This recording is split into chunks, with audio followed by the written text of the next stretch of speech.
Hi everyone, welcome back again di Altcoin Update. So untuk update today, kita bakal ngebahas tentang OP atau optimism. Baru banget kemarin kita update full analysis di coin OP.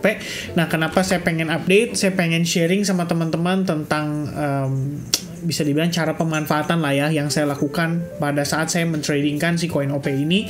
Dan sebelum kita masuk ke dalam analysis dan gimana sharing-sharingnya, saya pengen kasih tahu dulu ke teman-teman bahwa ini bukanlah ajakan, bahwa ini bukanlah sebuah ajang untuk pamer atau showing, tapi lebih kepada untuk sharing kepada teman-teman sekalian ya, bahwa ini ya yang sebenarnya kita lakukan as a trader. So, saya bukan bertujuan untuk once again, bukan bertujuan untuk show atau bertujuan untuk ngajak teman-teman untuk ikut transaksi. Jadi please be wise dalam memanfaatkan isi konten daripada video ini. Satu hal lagi yang saya pengen sampaikan.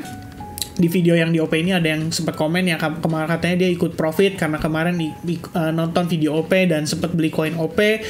Well, saya turut senang, terus terang, tapi sekali lagi saya tekankan, jangan beli karena ikut-ikutan. Pastikan Anda punya trading plan sendiri, karena Anda nggak pernah tahu apa yang saya lakukan di dalam mengelola transaksi yang saya lakukan. Ya, itu mudah-mudahan cukup clear ya buat teman-teman sekalian. Apalagi yang udah pada lama ngikut video YouTube channel saya pasti udah pada paham lah. Nah, jadi kita bakal start dari bagaimana prosesnya ya. Jadi teman-teman lihat di sini, ini hari ini kita ada update ke teman-teman di advance ya. Jadi dari siang atau sore, bahkan ya sore sih sebenarnya. Ya dari malam kita udah update. After kita bikin video, kita juga inform ke teman-teman sekalian. Saya juga ajak untuk nonton ya di video update terakhir. And then di sore hari tadi saya sempat sampaikan pandangan saya dan ngelihat progresnya. So far, kalau misalkan berdasarkan yang kita bahas di video kemarin, itu udah terpenuhi. Jadi ABC corrective pattern sudah terpenuhi dengan cukup baik. Kita lihat harga bertahan tersideways di atas demand zone yang ada pada time frame 15 menit. Nah, sebenarnya di sini pun udah bisa untuk transaksi. Tapi karena saya balik lagi adalah tipikal orang yang lebih prefer untuk berjaga-jaga, lebih prefer untuk konservatif. Saya lebih condong suka untuk transaksi after terjadinya break seperti ini. Jadi saya juga inform ke teman-teman ya via market update ya. Di sini kita sempat inform hari ini saya ada transaksi di 2 koin, well 3 sebenarnya. Solana lagi ongoing mau masuk sebetulnya, dan ya tadi sempat kita update untuk Atom ya. Jadi Atom lebih kurang ya, ini sedikit sharing ya teman-teman ya. Ini Atom kita punya gambaran, kelihatan ada yang menarik. Terus saya juga lihat dari segi dia punya struktur lebih kurang mirip dengan si OP. Terus saya lihat di sini saya sampaikan bias timing for aggressive dan bla bla bla. Terus saya sharing juga ke teman-teman sekalian, dan ya saya share lah ya kira-kira sedikit banyak apa yang saya lakukan di transaksi terakhir. Dan untuk OP sebenarnya ini udah ngikutin banget ya, kita punya apa namanya planning yang kita sampaikan kemarin juga di video yang saya update tepatnya tadi malam. Nah, ini posisi saya entry pada dasarnya mengacu pada analisa yang saya share terakhir kepada teman-teman sekalian juga. So if you guys take a look here, lihat di 15 menit ya, ini adalah proses yang kemarin sempat saya jabarkan di video terakhir. Bahkan harusnya sih masih ada ya, tapi ya udahlah, kita fokus ke sini dulu aja. Oke, saya tunjukin di sini aja ya. Nah, ini teman-teman ya, detailnya kalian bisa lihat ya. Kita udah katakan di sini ABC 1 2 3 4 5 ABC, kemudian di bawah ada satu kali kemungkinan rejection lagi, dan best timing untuk entry kalau buat saya adalah pada saat kita ngelihat ada reaksi dari buyersnya. Kemudian ketika harga pullback lebih kurangnya di 2,2 dan seterusnya. Dan hari ini progresnya sebetulnya lebih kurang ya menyerupai lah ya. Kita katakan nggak benar-benar perfect 100%, tapi menyerupai, dan beruntungnya progresnya cukup oke gitu. Kalau teman-teman perhatikan di sini, setelah dia finishing wave C, jadi terakhir itu kan 1, 2 ya, 3 and then 4 di sini agak panjang, terakhir 5 di sini ya. 5 sekaligus confirm wave C, sekaligus ABC, which is ini adalah confirm untuk wave 2-nya kita. Dan di sini yang agak rancu, to be honest kalau buat saya, di sini yang agak rancu. Kita terlihat sideways lumayan panjang. Jadi saya berasumsi bahwa ini adalah proses akumulasi yang dilakukan oleh para pemain besar atau bigger players. Karena kalau lihat lagi di time frame 1 jam, kamu bisa lihat prosesnya terjadinya tuh di demand area. Tahu dari mana demand? Kamu bisa lihat di 15 menit secara detail. Kenapa? maksudnya secara detail ya, kita lihat dari mana kita katakan itu adalah area yang ideal untuk demand terakhir. Karena kamu lihat pada saat harga terjadi pullback, kamu lihat naiknya dia cukup impulsif setelah level atau range tersebut. Jadi memang asumsinya adalah di dalam range ini itu ada potensi order yang cukup banyak tersisa, terutama dari sisi buyers, dan itu terlihat secara clear pada pergerakan hari ini di mana dia tersideways lumayan panjang. Nah, sekarang kita berbicara nih, situasi apa sih yang kita bisa follow up daripada si apa ini kita bilangnya ya OP ya, koin OP.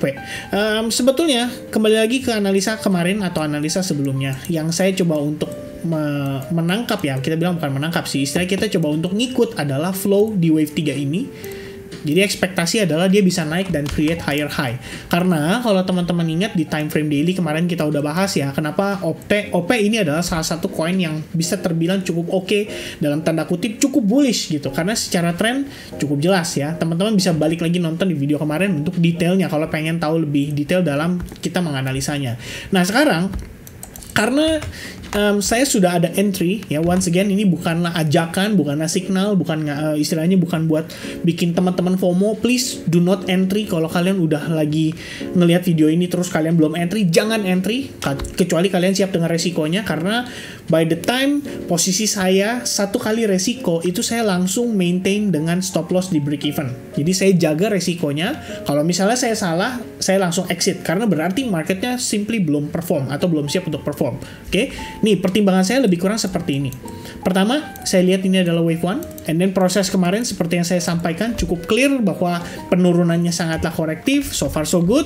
And then, untuk kita mencoba untuk menangkap progres ini, yang saya pertimbangkan adalah kalau misalkan di sini adalah wave 1, which is kita tarik ke wave 2. Nah, ini adalah kita coba ukur untuk mencari tahu potensi daripada si wave 3. Jadi kita tarik dari 100%-nya dulu Fibonacci retracement, and then 1382 dan 1236. Ya, ini adalah area-area level Fibonacci yang berpotensi menjadi target daripada penguatan si OP saat ini, setidaknya untuk yang wave kecil ya, wave 3-nya. Dan ekspektasi ya lebih kurang sampai 2,6. Ini kalau misalkan sukses ya, kalau misalkan sukses. Jadi kita coba cari tahu dulu potensi atau proyeksi yang kita bisa capai, dan ya kelihatan ya di level tersebut masih possible gitu untuk kita capai. Atau metode lain kalian bisa gunakan juga Fibonacci retracement, kalian tarik pada proses pullback-nya dan kelihatan ya area yang memiliki confluence of Fibonacci atau Fibonacci cluster itu ada di kisaran $2,8. Nah, itu bisa dipertimbangkan untuk menjadi target daripada mungkin ongoing position yang teman-teman ambil. Nah, sekarang detail, kita ngomongin detail kecil. Waktu saya entry, ini posisi pada saat pullback. Seperti yang saya sampaikan, I much prefer to find wave 1, 2, and then hopefully ini adalah 3 ya. Jadi kalau misalkan ini adalah wave 3, once again untuk dia mencapai wave 3 yang lebih major di atasnya, itu kan prosesnya juga sama, ada yang minornya. Jadi 3 of 3 lah kita bilang bahasanya. Nah, yang saya coba untuk catch adalah 3 of 3-nya. 3 of 3-nya itu maksudnya adalah wave 3 ini, ya, wave 3 ini dari wave 3 yang lebih besar seperti ini. Nah, kalau misalkan wave 3 ini kita udah perform dengan baik, syaratnya apa sih yang perlu diperhatikan? Pertama, proses penguatan harus dalam keadaan impulsif. Oke, jadi wave 1 ini cukup impulsif. Nah, wave 3-nya ini harus impulsif. Kita nggak boleh ngelihat dia naiknya seperti ini ya, bertahap ya, naiknya pelan-pelan, pelan-pelan. Nah, kalau misalkan udah kondisi kayak gini, ini kita udah nggak confident. Karena ada possibility akan terkena rejection lagi di resistance yang di atasnya. Sehingga kalau misalnya kita lihat progresnya tidak sesuai dengan ekspektasi, mungkin kita bisa mengurangi porsi, kita bisa take profit sebagian, dan yang paling penting adalah kalau kalian lihat di sini, ini pada saat saya entry ya. Jadi dari entry saya minimal sudah 1 kali resiko. Ya, 1 kali resiko stop loss saya tempel di entry point. Jadi di posisi saya saat ini ibaratnya untuk transaksi saya di OP itu udah nggak ada resiko. Ya, teman-teman lihat sendiri saya entry di 2,24 dan posisi ya ini lebih kurang ya, ini bahkan saya tariknya di 2,23 ya. Ya, agak lebih di bawah dikit ya. Ini kita naikin ya biar fair ya, 2,24. Nah, udah 1 kali resiko ya, dalam arti ini udah 1 kali reward atau 1 kali resiko, kita langsung slide ya, stop loss di entry point. Jadi kalau misalnya seandainya saya salah, ya udah kita nggak rugi gitu loh ya teman-teman sekalian. Jadi kita melatih mindset, mental, dan juga pola bertransaksi kita untuk bisa dibilang ya bertahan lah pada saat kita dalam kondisi profit gitu loh. Jadi ketika kita profit, kita pengennya maximize ya. Kalau misalkan seandainya ini sesuai dengan harapan ya, ini kalau misalnya sesuai dengan harapan, once again kalau sesuai harapan ya, ini teman-teman lihat by the way di time frame yang 5 menit ya, ini wave 2 nya clearly kita bisa lihat progresnya cukup oke. ABC ya, ABC corrective pattern, and then boom ya, langsung naik lagi nanjak, which is ini adalah wave kecil lagi ya, ini jatuhnya adalah wave kecil lagi, wave 1 and then ABC, wave 2 and then sekarang ongoing wave 3, 4, 5 dan untuk wave 3-nya. Nah, itu sebenarnya kompleks ya kalau kita ngomongin Elliott Wave. Tapi secara sederhana, teman-teman lihat aja, yang penting wave 3 ini harus impulsif. Kalau misalkan dia nggak impulsif, dia naiknya slow banget, pelan, and then struggling, susah payah, bahkan pullback-nya lumayan dalam. Nah, ini berarti udah invalid lah kalau menurut saya ya. Kita udah nggak sesuai dengan ekspektasi. Dan dengan demikian, kalau yang saya lakukan untuk memaintain posisi saya adalah slide stop loss di low level terakhir. Karena bayangannya gini teman-teman, kalau misalnya kita ngelihat pergerakan ini impulsif, maka ekspektasi kita adalah jangan sampai harga itu menginvalidasi wave count kita seperti ini. Ya kalau ini udah terjadi, kamu pertahankan posisinya. Nah itu berarti istilahnya tidak ikhlas lah bahasanya gitu teman-teman. Nah untuk saya personally biasanya untuk slide stop loss, minimal saya ngelihat 2 kali break. Jadi yang pertama adalah break terhadap area entry saya, which is entry di sini. First one, this one adalah breaknya. Karena pada saat ini terjadi break, berarti most likely di range yang lebih di atasnya itu biasanya sudah 1 kali resiko. Jadi istilahnya saya sudah no risk tradingnya, sudah 0 kalau misalnya harga berbalik. Nah kemudian pada saat dia break terhadap resistance yang terbaru, dan itu kalau saya sih ngelihatnya di level ini ya, dan sekarang belum gitu loh. Jadi by the time kita ngelihat dia close candle-nya agresif seperti ini misalkan, nah ini saya udah mulai rajin maintain stop loss bahasanya ya, stop loss di sini, and then dia create higher high, dia open candle, dia create higher high lagi. Oke, saya maintain stop loss di sini, saya maintain stop loss di sini, sampai akhirnya kalau seandainya dia sudah finishing wave 3, ibaratnya mungkin dia udah siap untuk kembali terkoreksi ya. Begitu dia udah finishing wave 3 and then dia terkoreksi, ya nggak apa-apa.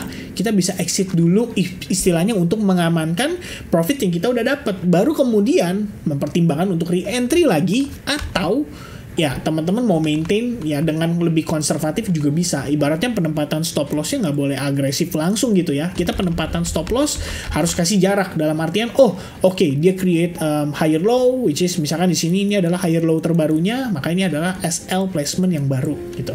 Pada saat dia create boom, dia naik lagi, kan pasti ada koreksi dong, sedikit koreksi ya kan, and then dia naik lagi.